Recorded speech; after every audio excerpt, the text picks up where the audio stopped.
Bonjour, bienvenue à Question de croire, un podcast qui aborde la foi et la spiritualité une question à la fois. Cette semaine, qui a peur de l'Halloween?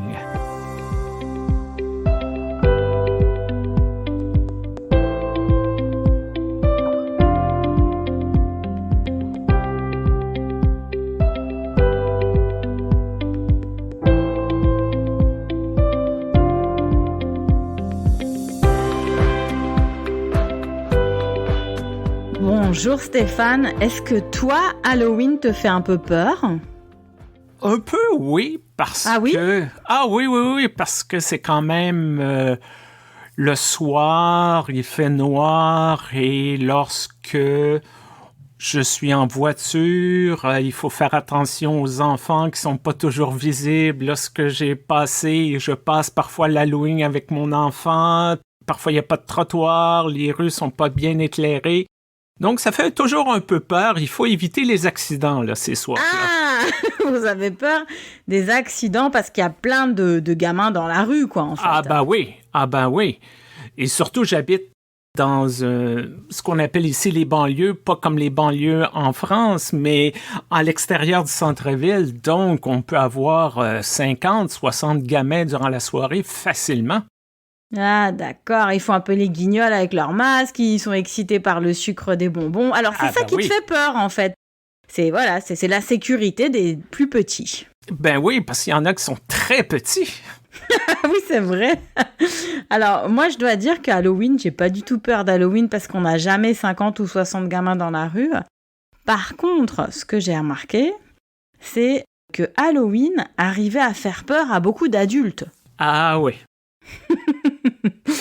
Et j'ai mis longtemps à comprendre où se situait le problème, parce que pour de vrai, c'est une fête qui est arrivée en France, en tout cas de mon côté de la France, c'est-à-dire du côté Est, au courant des années 2000. Moi, étant petite, Halloween en Alsace, jamais entendu parler de ça. Nous, on a le Saint-Nicolas, on a nos fêtes locales, voilà, on a d'autres, on a les feux de la Saint-Jean, on a d'autres choses qu'on fait le soir, disons, la fête de la Saint-Martin, voilà.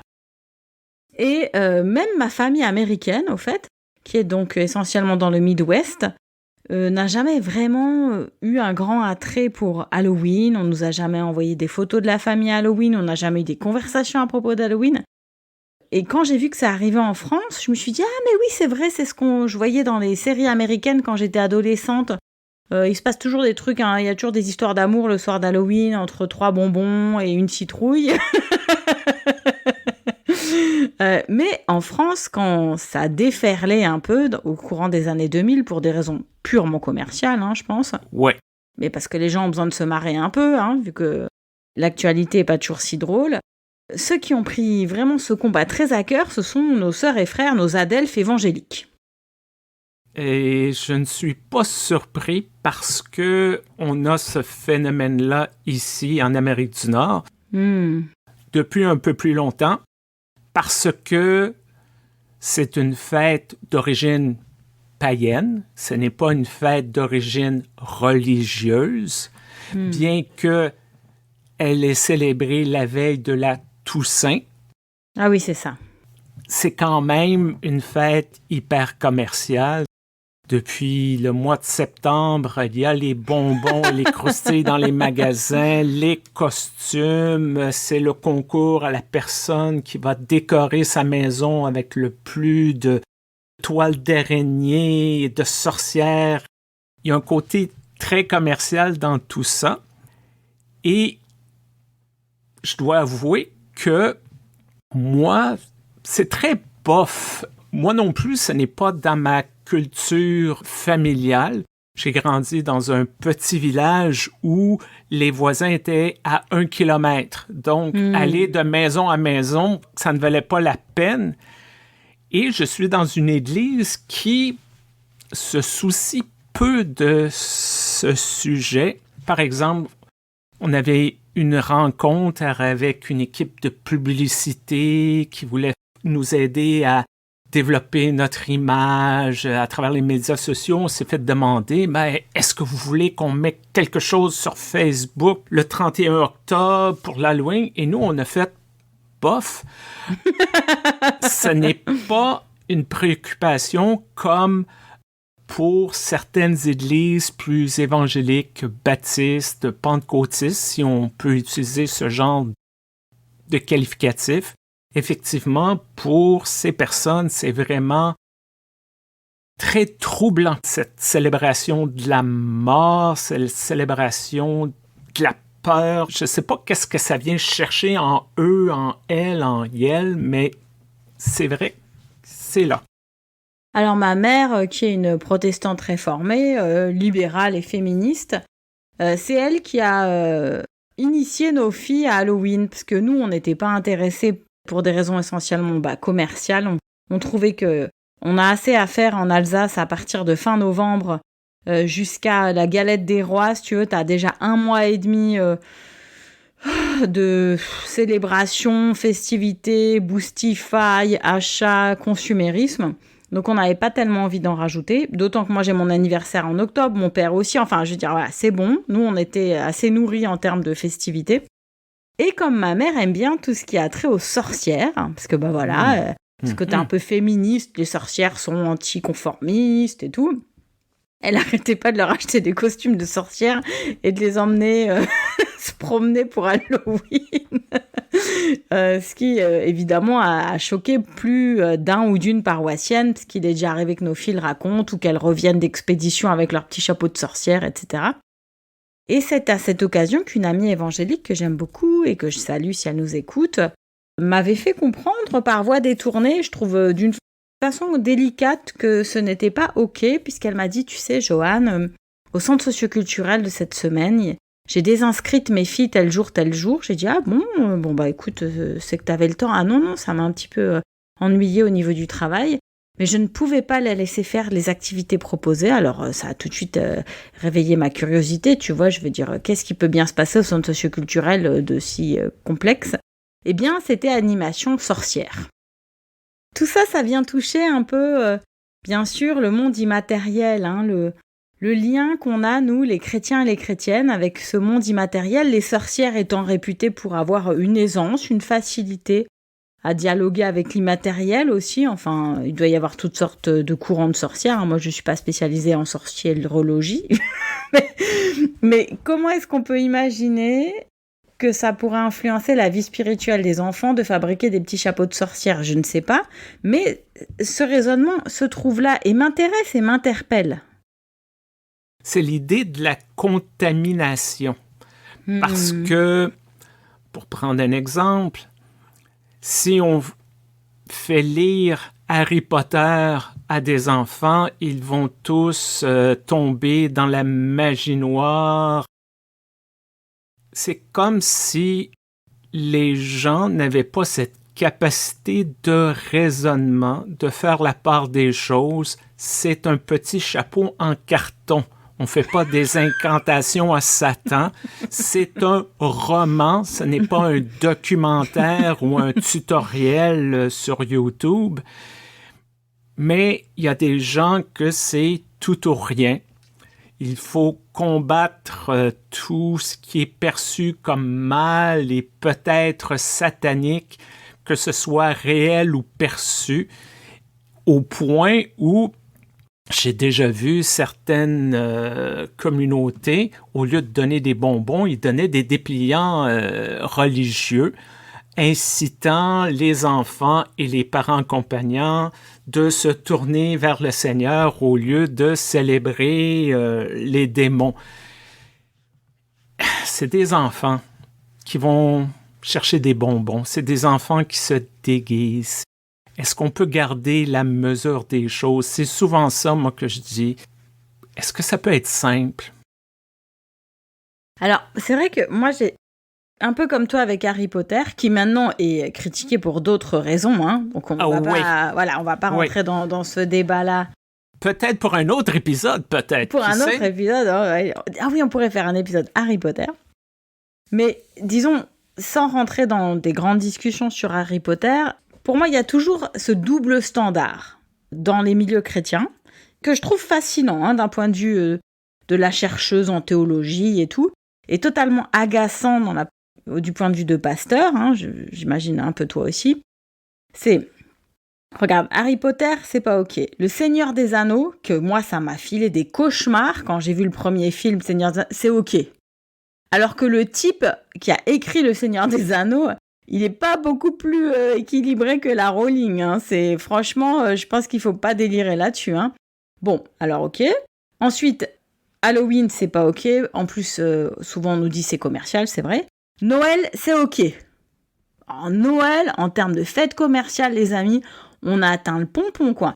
Et alors, moi, je connais pas mal de familles évangéliques alsaciennes, Dieu les bénisse. Et si tu vas chez elles, c'est tout bien décoré, le sapin, le truc, le machin, les bidules. Des fois, ça dégouline un peu de partout. Mais ça, en termes de déco, c'est ok. Mais les sorcières, avec les petits chapeaux, les citrouilles et tout, c'est pas ok. Moi, je trouve que tout est too much dans tous les cas, tu vois. Mais après, si ça leur fait plaisir, et si ça leur amène, je sais pas, un petit objectif dans la journée, si ça leur twiste le quotidien, si ça leur permet de pas se focaliser sur leurs problèmes d'un point de vue de santé mentale, si ça leur ouvre d'autres espaces, moi, je dis allez-y les amis.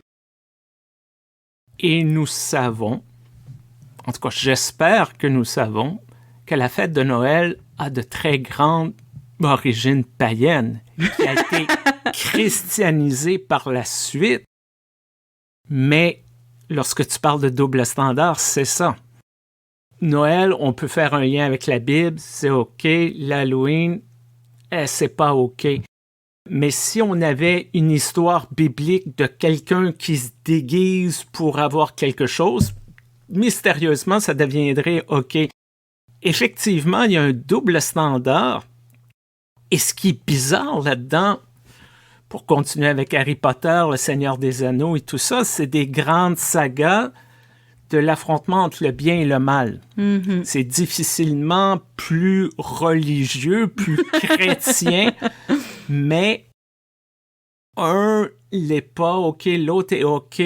C'est vrai qu'il y a beaucoup d'arbitraire là-dedans.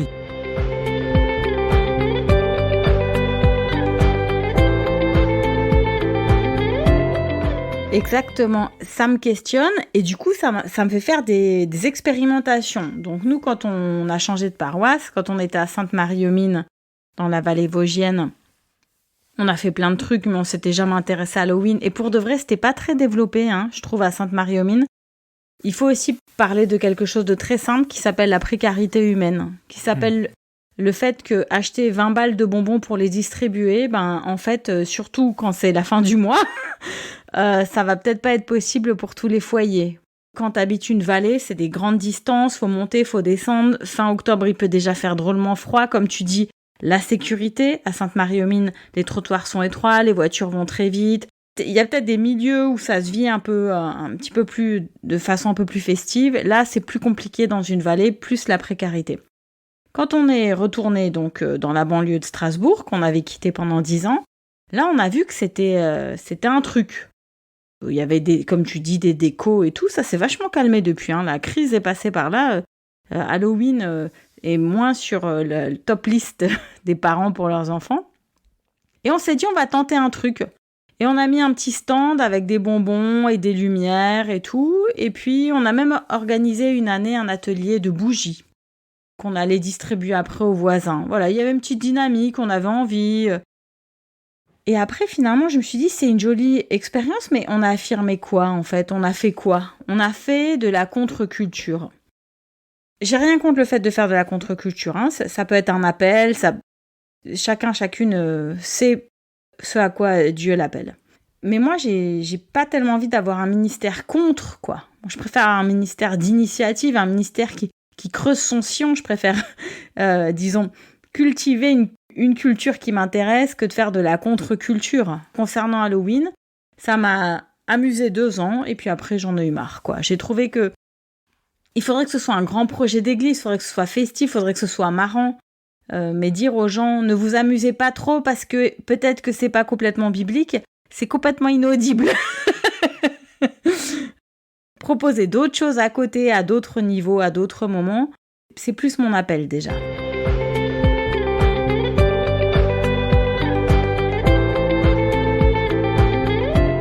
Il y a des personnes qui n'ont peut-être pas envie de célébrer Halloween. Il y a des personnes qui n'ont peut-être pas les moyens. Il y a des personnes qui n'ont pas les moyens, mais qui sentent qu'ils doivent le faire quand même. Il y a toute cette réflexion-là qui, naturellement, n'est pas là parce que c'est une fête commerciale, il y a la pression, il faut se dépasser, et c'est pour les enfants, donc il faut faire tous les sacrifices pour les enfants, mais ces enfants-là, est-ce qu'ils ont vraiment besoin de 18 barres de chocolat et de 15 sacs de croustilles? Non. Si c'était on donne à la banque alimentaire pour nourrir des enfants, là, c'est autre chose. Là. Mais, naturellement, on ne peut pas faire une fête commerciale sur des bases de banque alimentaire. Naturellement. Ce serait une belle nouveauté, en tout cas. Moi, ce que je comprends aussi de tout ça, c'est qu'en fait, la peur, faire peur, parler de la mort et des ossements desséchés, en fait, ça fait partie du discours biblique. C'est tout à fait notre came, comme on dit en français un peu, voilà. Normalement, c'est notre came et ça nous fait pas peur. La mort, bon. Les ossements, bon. Les mages, l'Ancien Testament est rempli de mages. Les personnes possédées, le Nouveau Testament est rempli de personnes possédées. Ça devrait être un sujet détendu, en fait, dans les traditions chrétiennes. C'est là que je ne saisis pas très bien comment est-ce que Halloween a pu nous coiffer comme ça au poteau. En fait, nous, on devrait être hyper détendus sur ces sujets et nos enfants, nos jeunes, nos personnes d'église devraient à la limite même se sentir dans une zone de confort quand on parle de tout ça. Or, il semblerait que c'est pas chrétien. Et c'est là qu'on passe à côté d'une opportunité de dire en fait, c'est chrétien, je sais pas, mais biblique, ça l'est. Et j'aimerais quelque part aussi finir avec cette partie, ce que moi j'ai apporté aujourd'hui, avec le goût que j'ai eu, comme vous dites chez vous, le plaisir que j'ai eu à regarder la série Mercredi. Alors c'est sur Netflix et tout, voilà, c'est commercial, mais la série Mercredi, c'est hyper intéressant parce qu'elle dénonce la pensée suprémaciste blanche et postcolonialiste. Et elle dénonce aussi la chasse aux sorcières. Parce que ça se passe, donc ce pensionnat un peu pour les bizarres, pour les frics, se trouve dans une petite ville dans laquelle se trouve un parc d'attractions consacré aux pionniers puritains du XVIIe siècle. Et j'adore ce twist. J'adore le twist de se dire que ce sont les bizarres, les frics, les Halloween style, disons, les gothiques, qui dénoncent ce puritanisme. Qui, en fait, on sait très bien ce qui se joue là derrière, quoi. Hein. De dire, c'est vous qui avez des cadavres dans le placard, les amis. Nous, on est peut-être un peu bizarres, on vous semble étrange, on aime se mettre un petit chapeau de sorcière, mais c'est vos cadavres à vous qui posent problème dans le placard. C'est pas mon petit chapeau de sorcière qui est le nœud du souci et du combat spirituel à mener. C'est un très bon point parce que, comme tu le soulèves, c'est des personnes dans la marge qui semblent faire peur. Les sorcières, des femmes qui semblent avoir du pouvoir, qui semblent avoir de l'autorité, et elles ont été chassées, elles ont été exécutées, elles ont été associées aux démons et tout ce qui fait combattre par une certaine hiérarchie et une certaine institution dominée par des hommes. On ne s'en sort pas des gens plus à la marge qui essaient de trouver une place, essaient de trouver un espace pour eux, pour elles, pour elles. Et certaines églises disent non, vous ne pouvez pas avoir cet espace. Le seul espace légitime, c'est le nôtre. Vous n'avez pas le droit à votre espace. Et peut-être justement cet engouement pour l'Halloween, pour toutes ces manifestations associées à ce type de fête, au-delà du consumérisme, il y a peut-être une réponse à la religion chrétienne, aux grandes religions, qui ne font pas cette place-là.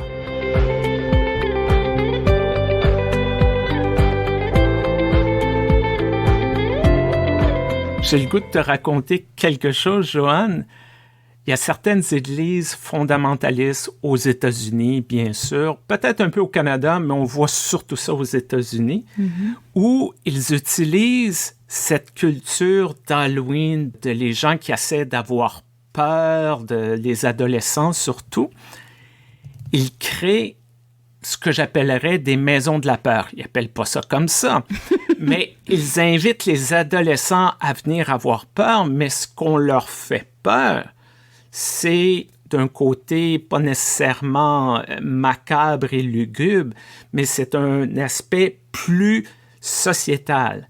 On va vous montrer que si vous avez des relations non protégées avant le mariage, le sida, les grossesses non désirées, la promiscuité va vous mener une vie de débauche, la drogue, si vous touchez à un joint de marijuana, vous allez vous retrouver dans la rue. Donc, à la limite, il y a un peu une hypocrisie. On rejette l'Halloween, mais on utilise les codes pour passer son message social et un peu moralisateur aux adolescents surtout. C'est ça, comme tu dis. En fait, ce qu'il y a à dénoncer dans tout ça, et j'aime bien que Mercredi, donc dans cette série de la famille Addams, le fasse à sa façon, c'est quand on veut faire peur à l'autre. Et si Halloween, c'est une fête pour faire peur aux enfants, alors c'est non. Si c'est une fête pour avoir de la joie au cœur, alors c'est pourquoi pas. Hein. Chacun fait ce qu'il veut de ses dents et de ses sous chez le dentiste. Si les églises sont là pour faire peur aux ados, c'est non, quoi. Je veux dire, quel que soit le moyen qu'on utilise, si l'objectif c'est de faire peur, dans tous les cas, c'est non. Et on va peut-être arrêter là-dessus parce que il faut acheter des bonbons. Ça y est, c'est l'heure. C'est l'heure. Et j'espère que vous allez vous amuser sainement. En passant, moi, ce que j'aime faire le jour de l'Halloween, quand je reçois des enfants, je m'habille en pasteur et ils sont médusés. Et j'ose à peine dire, non, je m'habille comme ça, je suis pas déguisé, mais ça, c'est moi. On s'amuse comme on peut. Toi, est-ce que tu vas te déguiser, Joanne? Mais c'est incroyable, j'avais même pas réalisé. Ce sera la première fois de ma vie que je vais passer Halloween aux USA puisque je vais rendre visite à ma famille à la fin du mois d'octobre. J'ai été invitée avec ma 3e fille.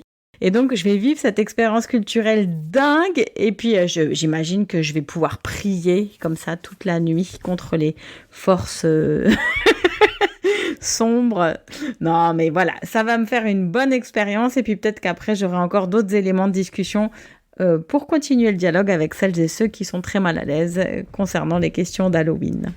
Et si vous avez des suggestions de thèmes, si vous avez des suggestions de déguisement, si vous avez des idées pour fêter Halloween, écrivez-nous questions de croire à commercial@gmail.com. Merci beaucoup à l'Église unie, notre commanditaire.